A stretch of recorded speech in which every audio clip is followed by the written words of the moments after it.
Presentado por Audiolibros y Filosofía Barata. Es una buena vida, de Jerome Bixby. Viernes, 12 de febrero de 2010. Es una buena vida, de Jerome Bixby. Tía Amy estaba afuera, en el pórtico, meciéndose hacia atrás y hacia adelante en la silla de alto respaldo, y abanicándose, cuando Bill Soames condujo su bicicleta por el camino y se detuvo frente a la casa. Transpirando bajo el sol de la tarde, Bill sacó el paquete de comestibles de la gran canasta que tenía sobre la rueda frontal de su bicicleta, y avanzó por la arboleda. El pequeño Anthony estaba sentado en el césped, jugando con una rata. La había atrapado en el sótano, le había hecho pensar que olía queso, el más aromático, desmenuzable y delicioso queso que una rata hubiera creído oler, y ella había salido de su agujero, y ahora Anthony la tenía atrapada con su mente y la estaba obligando a hacer trucos.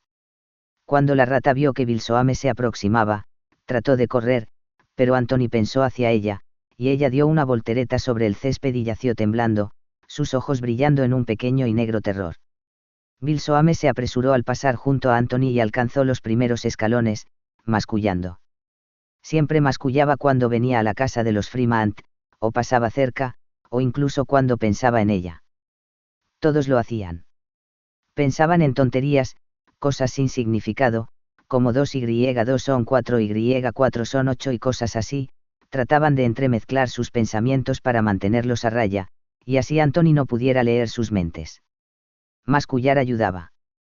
Porque si Anthony captaba cualquier cosa fuerte en tus pensamientos, podría decidir hacer algo al respecto, como aliviar los terribles dolores de cabeza de tu esposa o las paperas de tus hijos, o hacer que tu vieja vaca lechera volviera a trabajar, o arreglar el retrete. Y, a pesar de que Anthony no intentaba provocar daño alguno, no podría esperarse que tuviera mucha noción sobre lo que tenía que hacerse en esos casos. Eso era si le agradabas. Podría tratar de ayudarte, a su manera. Y eso podía ser bastante horrible. Si no le agradabas, bueno, eso podía ser peor. Bill Soames puso el paquete de comestibles en la barandilla del pórtico e interrumpió su mascullar el tiempo necesario para decir: todo lo que usted quería, señorita Amy. Ah, está bien, William dijo suavemente a Amy Fremont. Dios, no hace un horrendo calor el día de hoy. Bill Soames casi se encogió. Sus ojos parecían rogarle. Sacudió la cabeza negando violentamente, y luego interrumpió de nuevo su mascullar, a pesar de que evidentemente no lo deseaba. Oh, no diga eso, señorita Amy. Está bien, perfecto. Es verdaderamente un buen día. Amy Fremont se levantó de la mecedora, y cruzó el pórtico. Era una mujer alta, delgada, una vacuidad sonriente en sus ojos. Aproximadamente un año antes, Anthony se había enojado con ella porque ella le había dicho que no debería haber convertido al gato en un tapete, gato, y, a pesar de que él siempre la había obedecido más que a cualquier otra persona, lo que era raro esta vez él había chasqueado hacia ella. Con su mente. Y ese había sido el fin de los brillantes ojos de Amy Fremont, y el fin de la Amy Fremont que todos habían conocido. Y ahí fue cuando en Peaksville, población 46, corrió la voz de que ni siquiera los miembros de la familia de Anthony estaban a salvo. Después de eso todos fueron el doble de cautelosos. Algún día Anthony desharía lo que le había hecho a la tía Amy. Eso esperaban la mamá y el papá de Anthony.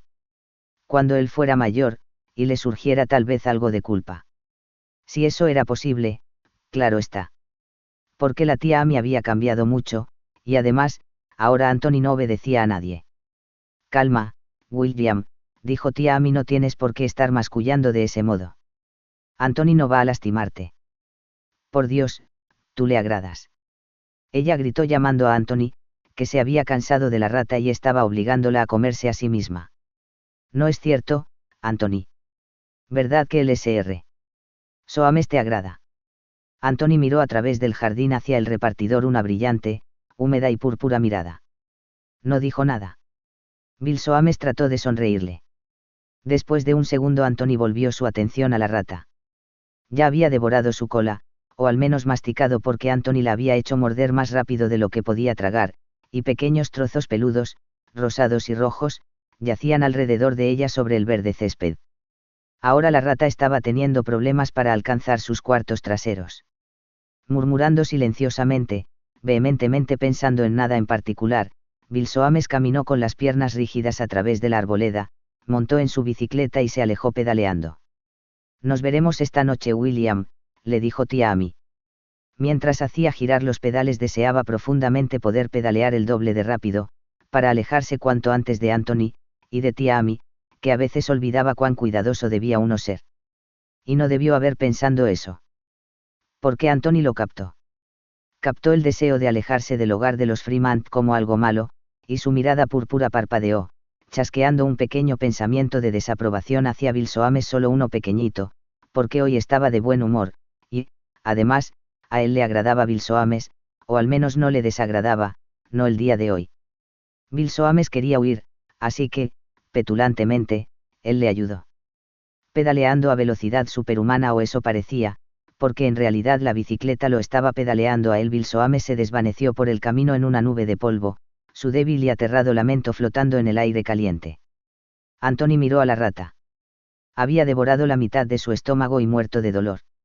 Él la pensó dentro de una tumba en lo profundo del maizal. Su padre le había dicho una vez, sonriendo, que él podría hacer eso con las cosas que matara, y caminó, rodeando la casa, proyectando su extraña sombra bajo la luz metálica y caliente del sol. En la cocina, tía Amy estaba desempacando los comestibles. Puso las conservas Meisan en los estantes, la carne y la leche en la hielera, el azúcar de remolacha y la harina entera en las grandes latas bajo el fregadero. Puso la caja de cartón en el rincón, junto a la puerta, para que el Sr. Soames la recogiera la próxima vez. Estaba sucia y magullada, pero era una de las pocas que quedaban en Peaksville. En letras rojas desteñidas decía sopa Campbell's. La última lata de sopa, o de cualquier otra cosa, había sido devorada hace mucho, a excepción de una pequeña reserva comunal que los habitantes reservaban para ocasiones especiales, pero la caja seguía ahí, como un ataúd, y cuando esta y las otras cajas desaparecieran, los hombres harían otras con madera. Tía Amy salió al patio trasero, donde la mamá de Anthony, su hermana, estaba sentada a la sombra de la casa, desgranando guisantes. Los guisantes, cada vez que mamá pasaba un dedo por sus vainas, caían ploc, ploc, ploc en la cazuela que tenía sobre su regazo. William trajo los comestibles, dijo tía Amy.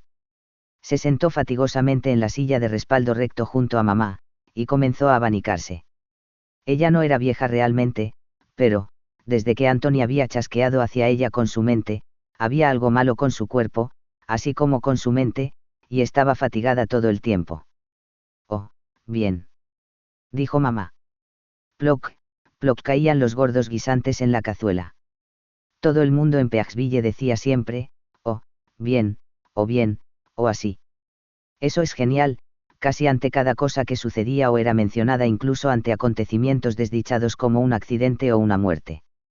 Siempre decían bien, porque si no intentaban cubrir lo que realmente sentían, Anthony podría oír por casualidad con su mente, y entonces ya nadie sabría lo que podía pasar.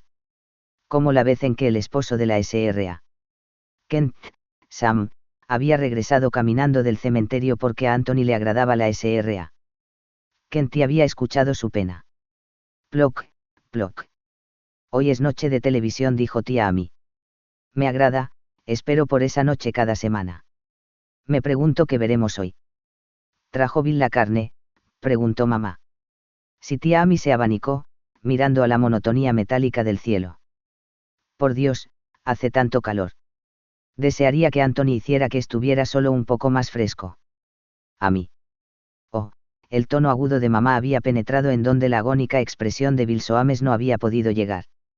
Tía Amy puso una delgada mano sobre su boca en exagerado sobresalto. Oh. Lo siento. Sus pálidos ojos azules se dispararon en todas direcciones, para ver si Anthony estaba cerca. No es que hiciera mucha diferencia el hecho de que lo estuviera o no, él no necesitaba estar cerca de ti para saber lo que estabas pensando. Normalmente, sin embargo, a menos de que estuviera atento a alguien, él estaba ocupado con sus propios pensamientos.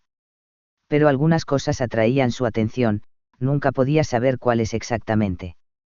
Este clima está perfecto, dijo mamá. Ploc, ploc. Oh, sí. Dijo tía Amy. Es un día maravilloso. No lo cambiaría por nada del mundo. Ploc, ploc. Ploc, ploc. ¿Qué hora es? Preguntó mamá. Tía Amy estaba sentada de tal manera que podía ver a través de la cocina de la ventana al reloj en el estante sobre la estufa. 4:30. Dijo. Ploc, ploc. Quiero que esta noche sea especial. Dijo mamá, trajo Bill buena carne. Buena y magra, hermanita. Lo sacrificaron hoy mismo, ¿sabes? Y nos enviaron la mejor porción. Dan Haali se va a sorprender cuando descubra que esta noche de televisión es también una fiesta de cumpleaños para él. Oh, ya lo creo que sí. ¿Estás segura de que nadie le ha dicho? Todos juraron que no lo harían. Eso será muy lindo, asintió tía Amy, mirando hacia el maizal. Una fiesta de cumpleaños. Bueno, mamá puso la cazuela con los guisantes a un lado, se puso de pie y sacudió su mandil. Mejor comienzo a preparar el asado. Luego podremos poner la mesa. Dijo tomando los guisantes. Anthony pasó por la esquina de la casa.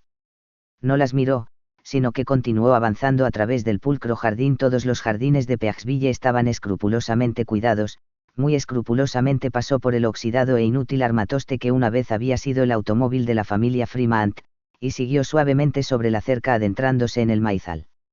¿No es este un día encantador? Dijo mamá, elevando un poco la voz, al tiempo en que entraban a la casa. Tía Amy se abanicó. Un hermoso día, hermanita. Perfecto. En el maizal, Anthony caminó por entre las altas y crujientes hileras de tallos verdes. Le gustaba el olor del maíz.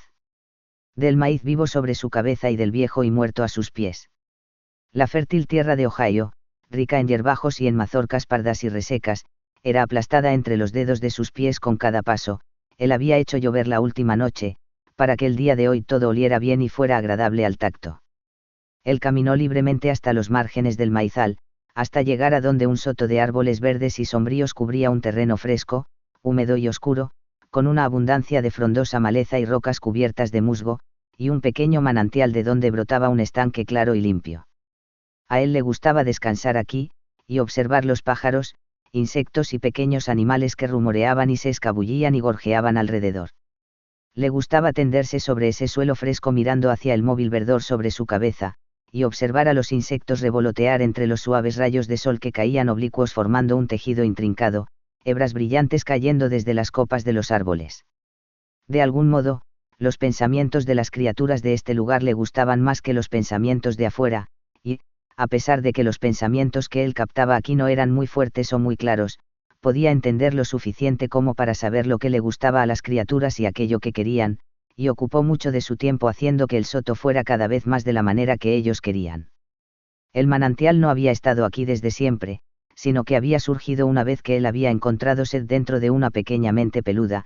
Él había traído a la superficie un chorro frío y diáfano proveniente de una corriente subterránea, y había observado fascinado cómo las criaturas bebían, sintiendo su placer. Más tarde había hecho el estanque, cuando captó un pequeño impulso de nadar. Él había hecho rocas y árboles y escondrijos y cuevas, y rayos de sol aquí y sombras allá, porque había sentido en todas las diminutas mentes a su alrededor el deseo o la necesidad instintiva de este tipo de lugar de descanso, y aquel tipo de lugar de apareamiento y este tipo de lugar para jugar, y un hogar así. Y de alguna manera las criaturas de todos los campos y pasturas fuera del seto parecían saber que este era un buen lugar, porque siempre había más, migrando, cada vez que Anthony venía aquí había más criaturas que la última vez, y más deseos y necesidades por ser atendidos. Cada vez habría algún nuevo tipo de criatura que él nunca había visto, y él encontraría su mente, y vería lo que ella deseaba, y entonces lo haría realidad. Le gustaba ayudarlos. Sentir su sencilla gratificación. El día de hoy, él estaba descansando bajo un grueso olmo, y alzó su púrpura mirada a un pájaro rojinegro que acababa de llegar al seto. El pájaro trinó en una rama sobre su cabeza, y saltó adelante y atrás, y pensó sus pequeños pensamientos. Anthony hizo un nido grande y suave para él, y pronto él saltó dentro. Un animal alargado, café, con un pelaje liso y brillante estaba bebiendo en el estanque. Anthony encontró su mente de inmediato. El animal estaba pensando en una criatura más pequeña que estaba hurgando en el suelo al otro lado del estanque, en busca de insectos. La pequeña criatura no sabía que estaba en peligro. El animal alargado acabó de beber y tensó sus piernas para saltar, y Anthony lo pensó dentro de una tumba en el maizal. A él no le gustaban ese tipo de pensamientos. Le recordaban los pensamientos de afuera. Mucho tiempo atrás, algunas personas de afuera habían pensado de esa manera acerca de él, y una noche ellos se habían escondido y esperado a que volviera del soto y él simplemente los había pensando a todos bajo el maizal. Desde entonces, el resto de las personas no habían pensado de esa manera, al menos no claramente. Ahora sus pensamientos se tornaban entremezclados y confusos cada vez que pensaban en él o cerca de él, así que no les prestaba mucha atención. Le agradaba ayudarlos a ellos también, algunas veces, pero no era sencillo, ni muy gratificante. Ellos nunca tenían pensamientos felices cuando les ayudaba, solo la confusión usual. Así que él pasaba más tiempo aquí dentro. Observó todos los pájaros e insectos y criaturas peludas por un rato, y jugó con un ave. Haciéndola elevarse, y hundirse, y pasar como un rayo enloquecido entre los troncos de los árboles, hasta que, accidentalmente, cuando otra ave captó su atención, se estrelló contra una piedra. Petulantemente, él envió a la roca al interior de un tumba en el maizal, pero no pudo hacer nada más con el ave. No porque estuviera muerta, aunque lo estaba, sino por habérsele roto un ala. Así que volvió a la casa. No tenía deseos de caminar de regreso por el maizal, así que simplemente se dirigió a la casa, directamente al sótano. Estaba bien ahí abajo. Agradable y oscuro y húmedo y algo así como fragante, porque una vez mamá había estado guardando conservas en un anaquel situado contra la pared, y luego, desde que Anthony había empezado a pasar el tiempo aquí, había dejado de venir, y las conservas se habían arruinado y habían comenzado a gotear y a esparcirse sobre el sucio piso, y a Anthony le agradaba el olor. Atrapó otra rata, haciéndola oler queso, y después de jugar con ella, la pensó dentro de una tumba al lado del alargado animal que había matado en el soto. Tía Amy odiaba las ratas, y por eso él mataba muchas, porque tía Amy le agradaba más que nadie y algunas veces hacía lo que la tía Amy quería. Su mente era un poco más parecida a las peludas mentes del soto. Ella no había pensado nada malo acerca de él por mucho tiempo. Después de la rata, jugó con una gran araña negra en el rincón bajo las escaleras, haciéndola moverse hacia adelante y hacia atrás hasta que su telaraña se sacudió y tembló bajo la luz de la ventana, como un reflejo en agua plateada. Luego condujo moscas hacia la telaraña hasta que la araña se puso frenética tratando de envolverlas a todas. A la araña le gustaban las moscas, y sus pensamientos eran más fuertes que los de ellas, así que él hizo eso.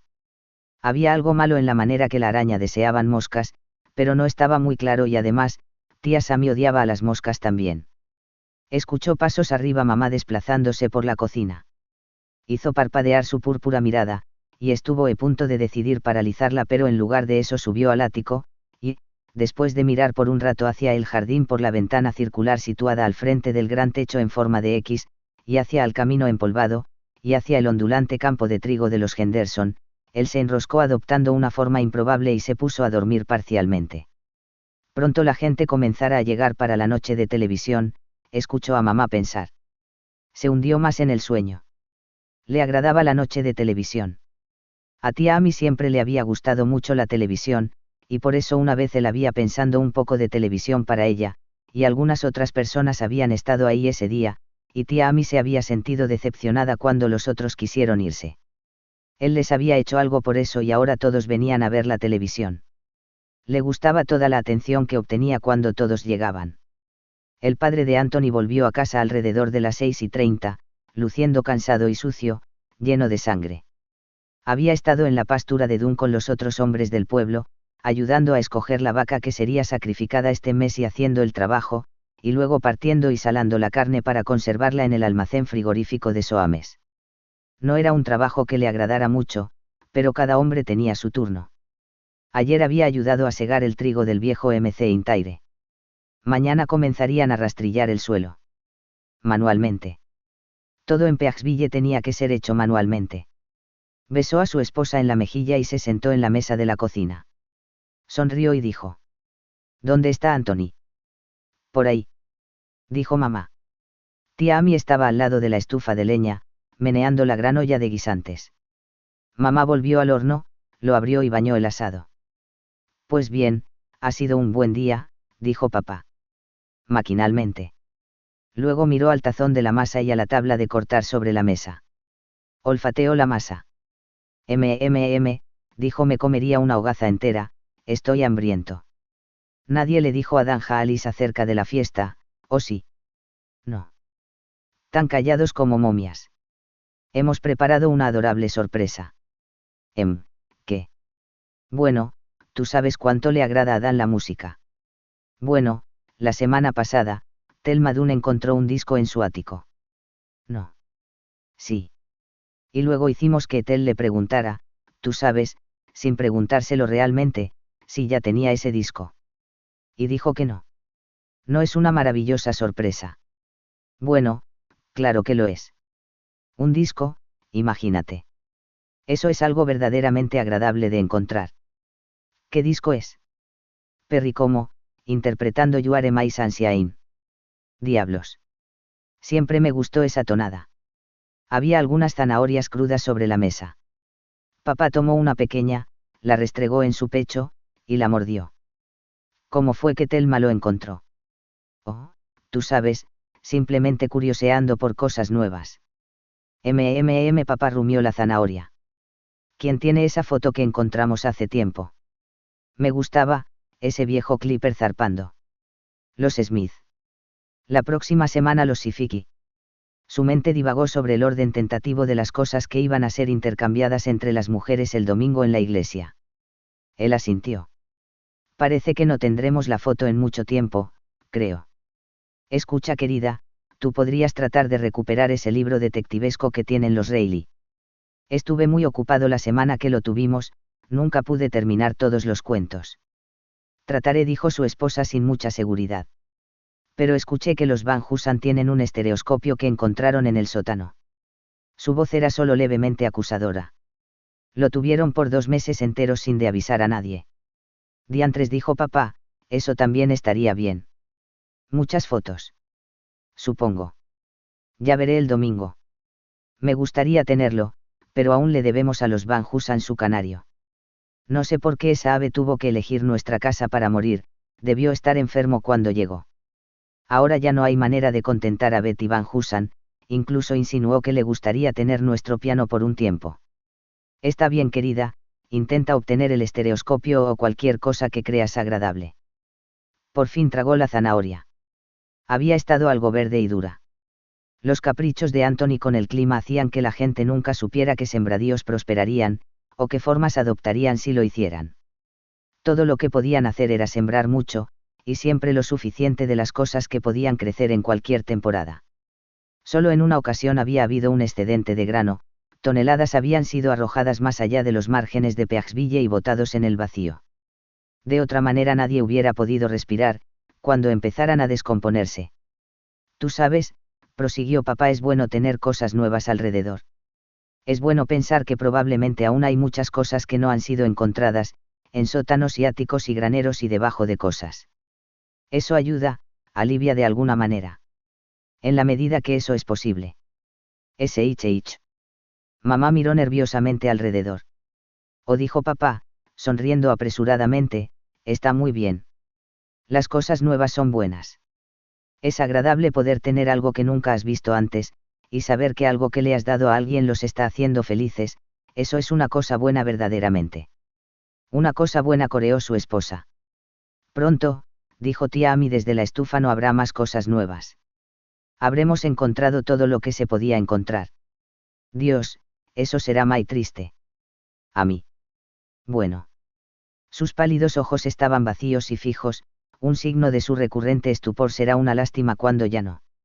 No hables así, dijo mamá, temblando. Por favor, cierra la boca. Está bien, dijo papá, con esa familiar voz sonora, deseosa de ser escuchada. Esta plática es buena. Está bien querida, ¿no lo ves? Está bien que Amy hable de la manera que guste. Está bien que se sienta mal. Todo es bueno. Todo tiene que ser bueno. La mamá de Anthony estaba pálida, y también lo estaba tía Amy. El peligro de la situación había penetrado las nubes que rodeaban su mente.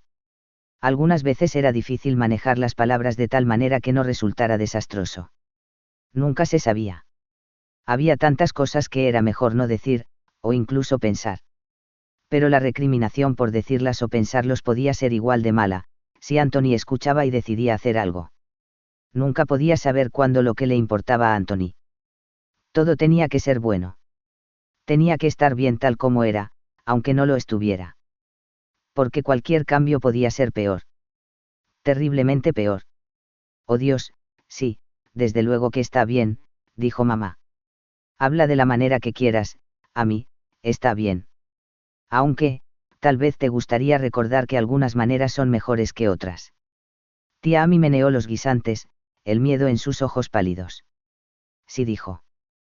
Pero no tengo ganas de hablar ahora. Está bien que no tenga ganas. Papá dijo cansadamente, sonriendo. Voy a lavarme. Empezaron a llegar a las 8. Para esa hora mamá y tía Amy ya habían puesto la gran mesa del comedor, y 2 mesas extras al lado. Las velas estaban encendidas, y las sillas colocadas, y papá había encendido un gran fuego en el hogar. Los primeros en llegar fueron los Sipich, Dion y Mary. Dion portaba su mejor traje y su rostro lucía pulido y rubicundo después de un día de trabajo en la pastura de McIntyre. El traje le ajustaba bien, pero estaba algo raído en los codos y en los puños.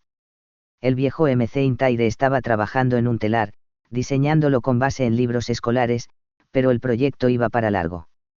McIntyre era un hombre hábil con la madera y las herramientas, pero una telar era algo serio cuando no podías obtener piezas de metal.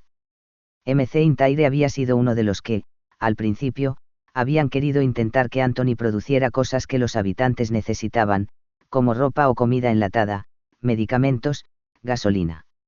Desde entonces, él sintió que lo que le había pasado a la familia Terence y a Joe Kinney era su culpa, y trabajaba duro tratando de hacer la vida mejor para los que quedaban. Y desde entonces nadie había tratado de hacer que Anthony hiciera nada. Mary Sipich era una mujer pequeña y alegre en un vestido sencillo. Inmediatamente se unió a mamá y tía Amy para darle los toques finales a la cena. Los siguientes en llegar fueron los Smith y los Dunn, que vivían en casa contiguas camino abajo, apenas a unas cuantas yardas del vacío. Llegaron en la carreta de los Smith, jalada por su viejo caballo. Luego los Reilly se dejaron ver cruzando el oscuro trigal, y la velada realmente empezó. Pat Reilly se sentó en el piano y comenzó a tocar piezas del libro de partituras populares que era guardado en el anaquel. Tocaba suavemente, tan expresivamente como podía, nadie cantaba. A Anthony le agradaba muchísimo la música del piano, pero no el canto, a menudo podría venir desde el sótano, o desde el ático, o simplemente venir, sentándose sobre el piano, moviendo la cabeza al tiempo que Pat tocaba Lavar, o Boulevard of Broken Dreams, o Night and Day. Parecía preferir las baladas, canciones suaves y armoniosas, pero la única vez que alguien había empezado a cantar, Anthony había lanzado una mirada desde la cima del piano y hecho algo que provocó que todos tuvieran miedo de cantar desde entonces. Más tarde, decidieron que el piano era lo que Anthony había escuchado primero, y ahora cualquier otra cosa no le sonaba bien y le hacía distraerse de su placer. Así que, cada noche de televisión, Pat tocaba el piano, y eso era el inicio de la velada. Dondequiera que Anthony estuviera, la música lo haría feliz, y lo pondría de buen humor, y él sabría que se estaban reuniendo para ver televisión y esperaban por él. Para las 8:30 todos habían llegado, excepto los 17 niños y la SRA. Soames, quien estaba cuidándolos en el edificio escolar al otro extremo del pueblo. A los niños de Peaksville nunca, de ningún modo se les permitía acercarse a la casa de los Fremont desde que Fred Smith, en un arrebato, había tratado de jugar con Anthony. Los otros niños se habían olvidado prácticamente de él, o se les hacía creer que Anthony era duende muy pero muy bueno del que tenían que permanecer alejados. Dan y Ethel Hallis llegaron tarde, y Dan entró sin sospechar nada. Pat Reilly había tocado el piano hasta que le dolieron las manos, había trabajado muy duro con ellas ese día y en ese momento se levantó, y todos se reunieron alrededor de Dan Hallis para desearle feliz cumpleaños. Oh, diantres, dijo Dan sonriendo, esto es genial. No me lo esperaba. Dios, es genial. Le dieron los regalos, mayormente cosas que habían hecho ellos mismos, aunque algunas eran cosas que habían sido de su propiedad y ahora regalaban. Dion Sipich le dio un ornamento para reloj, tallado a mano de una pieza de nogal americano. El reloj de Dan se había roto hacía un año, y no había nadie en el pueblo que supiera cómo repararlo, pero él aún lo cargaba consigo porque había sido el reloj de su abuelo y era una magnífica y pesada pieza de oro y plata. Prendió el ornamento en la cadena mientras todos reían y decían que Ion había hecho un buen trabajo detallado. Entonces Mary Sipich le dio una corbata bordada, la cual él usó inmediatamente, quitándose la que traía puesta. Los Reilly le dieron una pequeña caja que habían hecho, para guardar cosas. No dijeron qué tipo de cosas, pero Dan dijo que guardaría su joyería personal en ella. Los Reilly la habían fabricado a partir de una caja de puros, pelando cuidadosamente el papel que la cubría y cubriendo el interior con terciopelo. El exterior había sido pulido, y tallado de una manera cuidadosa si no experta, por Pat, pero su trabajo recibió también cumplidos. Dan Jaalis recibió muchos regalos, una pipa, un par de agujetas, un alfiler de corbata, un par de calcetines bordados, algo de dulce de chocolate, un par de ligas fabricadas a partir de suspensores. Desenvolvió cada regalo con inmenso placer, y usó tantos como pudo, incluso las ligas. Encendió la pipa, y dijo que nunca había fumado mejor, lo cual no era completamente cierto, puesto que el cañón estaba algo atascado. Peter Manners la había tenido rodando por su casa desde que la había recibido a manera de regalo 4 años antes de un pariente foráneo que no se había enterado que él había dejado de fumar. Dan puso con cuidado el tabaco en el recipiente. El tabaco era un bien precioso. Había sido pura suerte que a Pat Reilly se le hubiera ocurrido intentar cultivar algo de tabaco en su patio trasero justo antes de que pasara lo que le había pasado a Peaksville. No creció muy bien, y luego tuvieron que curarlo y desmenuzarlo, y era simplemente un bien precioso. Todos en el pueblo usaban contenedores de madera que el viejo MC Intaire había hecho para guardar las colillas. Y al final, Thelma Dunn le dio a Dan Jaalis el disco que había encontrado. Los ojos de Dan se nublaron aún antes de abrir el paquete. Sabía que era un disco. Dios dijo suavemente. ¿Cuál es? Casi temo mirar. ¿No lo tienes, querido Ethel? Jaalis sonrió. ¿No recuerdas que te hice preguntas acerca de You Are My Sunshine? Oh, Dios. Dijo nuevamente Dan. Cuidadosamente removió la envoltura y se quedó allí acariciando el disco, pasando sus grandes manos sobre los gastados surcos cruzados de pequeños rasguños deslustrados. Miró alrededor, con los ojos brillantes, y todos le sonrieron sabiendo lo encantado que estaba. «Feliz cumpleaños, querido», dijo Ethel, arrojando sus brazos hacia él y besándolo. Se aferró al disco con ambas manos, haciéndolo a un lado mientras ella lo abrazaba. _E. Rió inclinando hacia atrás la cabeza. Con cuidado, estoy sosteniendo un objeto invaluable. Miró de nuevo alrededor, a través de los de brazos de su esposa, que aún estaban prendidos a su cuello. Sus ojos lucían ansiosos. ¿Creen que podría escucharlo? Dios, lo que daría por escuchar algo de nueva música, solo la primera parte, la parte orquestal, antes de que como cante.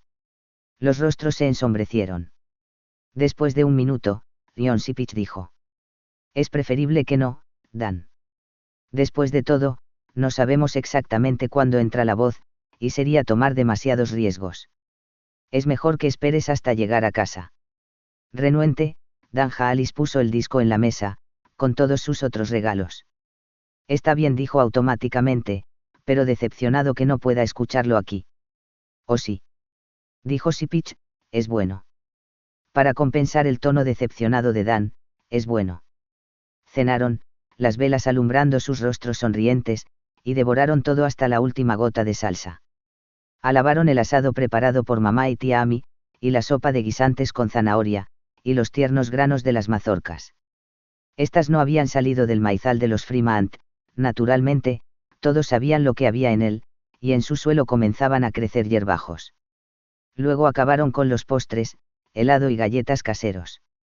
Y después tomaron asiento, en la fluctuante luz de las velas, y conversaron esperando la televisión.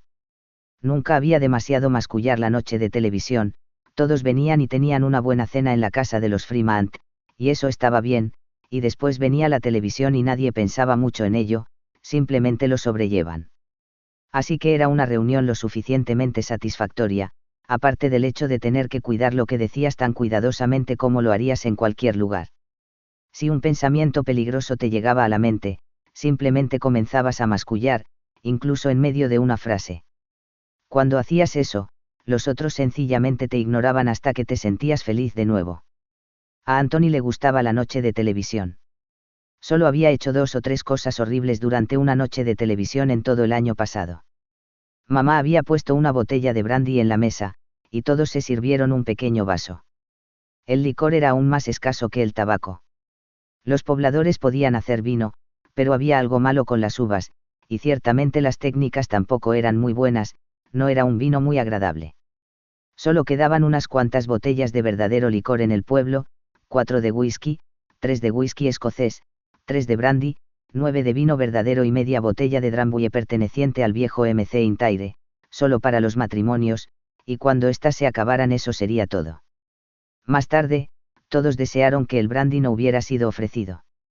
Porque Dan Jaalis bebió más de lo debido, y lo mezcló con una gran cantidad de vino casero.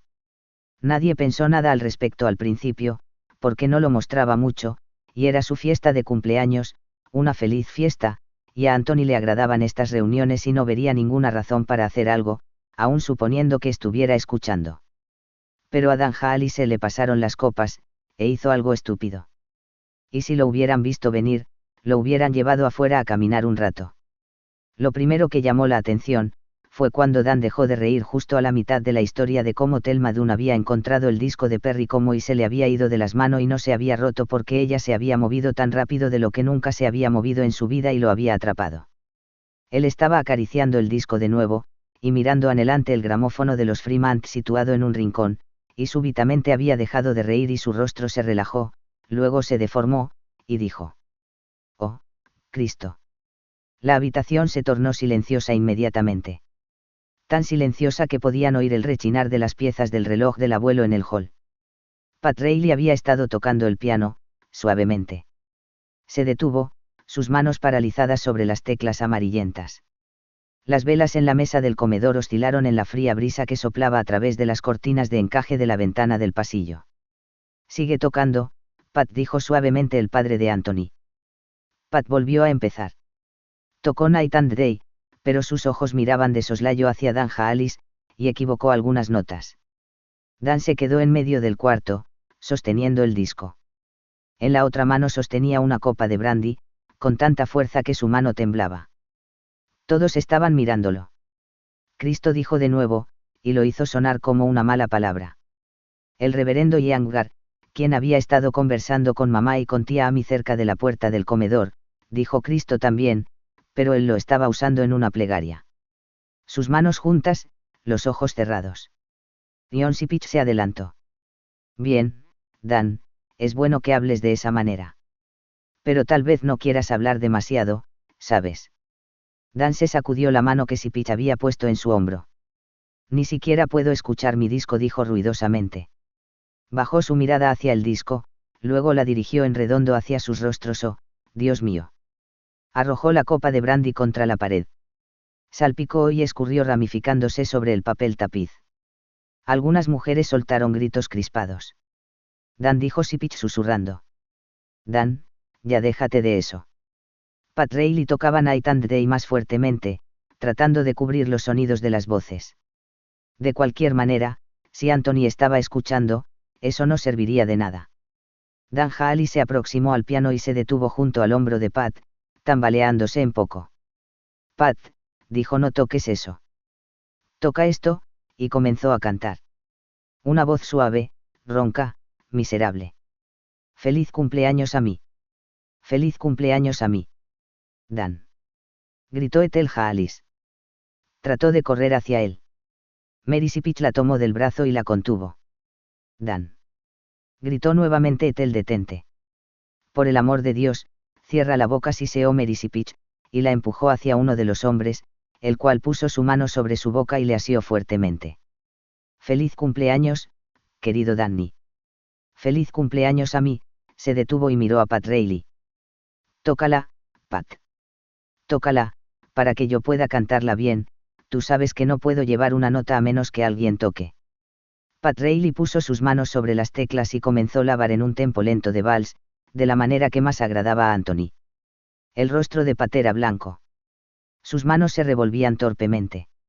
Dan Jaalis miró fijamente hacia la puerta del comedor. Hacia la madre de Anthony, y hacia su padre, que se había acercado a ella. «Ustedes lo trajeron aquí», dijo. Las lágrimas destellaban en sus mejillas, a la luz de las velas tenían que haberlo traído. Cerró los párpados, y las lágrimas en sus ojos se exprimieron. Cantó ruidosamente.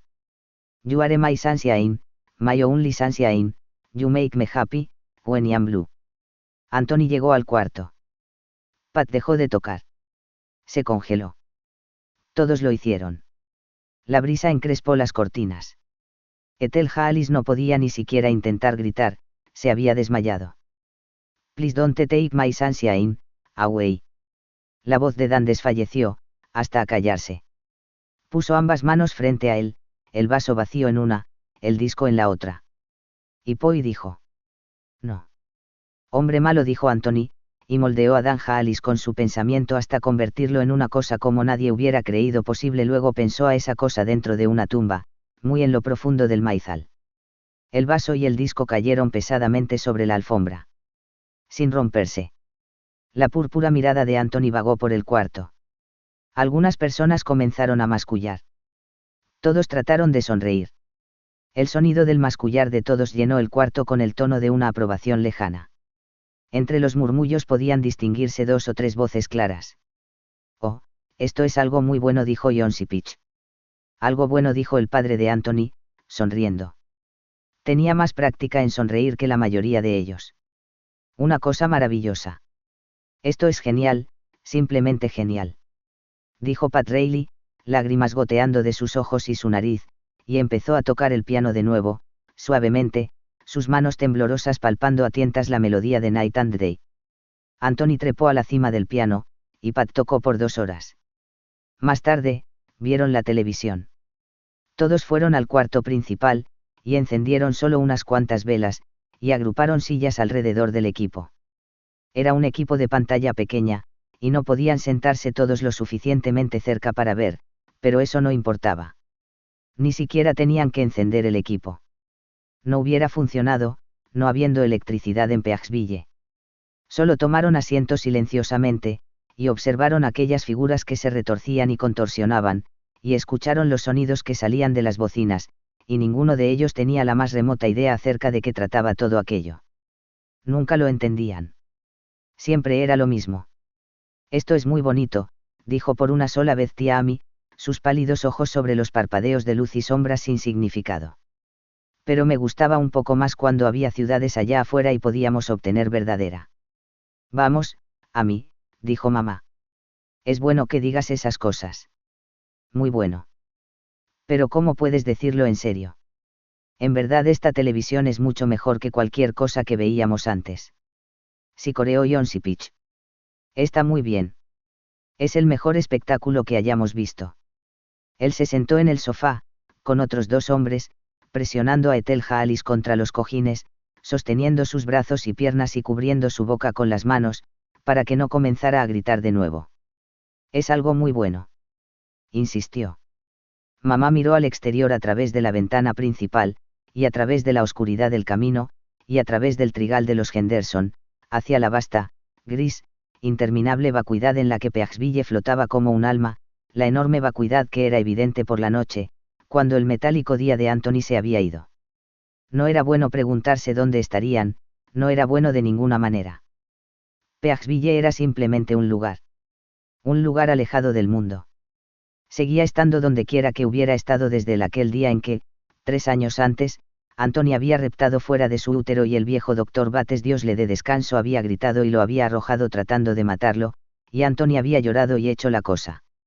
Había llevado al pueblo a algún lugar. O había destruido al mundo dejando solo el pueblo, nadie lo sabía exactamente. No hacía bien preguntarse acerca de eso. Nada hacía ningún bien excepto el vivir tal como debían vivir. Tal como debían siempre vivir, si Anthony lo permitía. Esos pensamientos eran peligrosos, ella pensó. Comenzó a mascullar. Los otros comenzaron a mascullar también. Todos habían estado pensando, evidentemente. Los hombres en el sofá susurraron largamente con Ethel Haalis, y cuando la dejaron libre, ella comenzó a mascullar también. Mientras Anthony estuvo sentado sobre el equipo haciendo televisión, ellos permanecieron sentados alrededor, mascullando, observando las formas parpadeantes y carentes de significado hasta altas horas de la noche. Al día siguiente nevó, y mató la mitad de las cosechas, pero fue un buen día.